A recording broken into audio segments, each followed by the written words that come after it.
Thank you, Mr. Speaker. Mr. Speaker, I want to thank everyone for their support of House Resolution 300 and wanted to briefly describe what was contained in it. As many of you may know, that I had the privilege of being our legislative appointee to the Trauma Foundation. And one of our duties on the statewide Trauma Foundation is the accreditation of our trauma centers, many of our local hospitals who care for folks who have been tragically injured.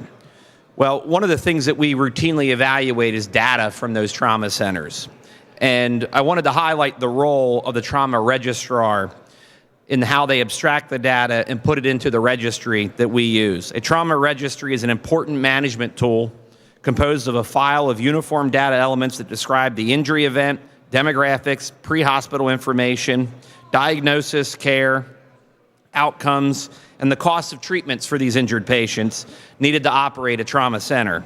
The trauma registrar is a vital part of that role and an integral part of the team. The overall performance improvement process at a trauma center and public health is directly dictated by the data that they enter.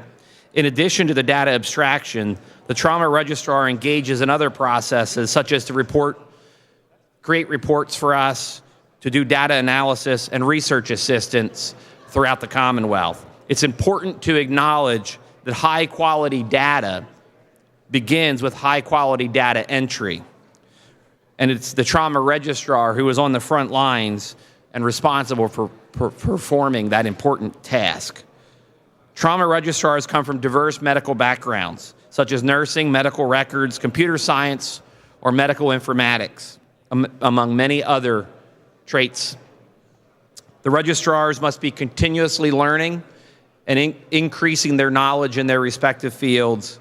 And as a board member, I owe them a great debt for the accuracy and the quality of the work they do, and I appreciate you supporting them as well. Thank you, Mr. Speaker.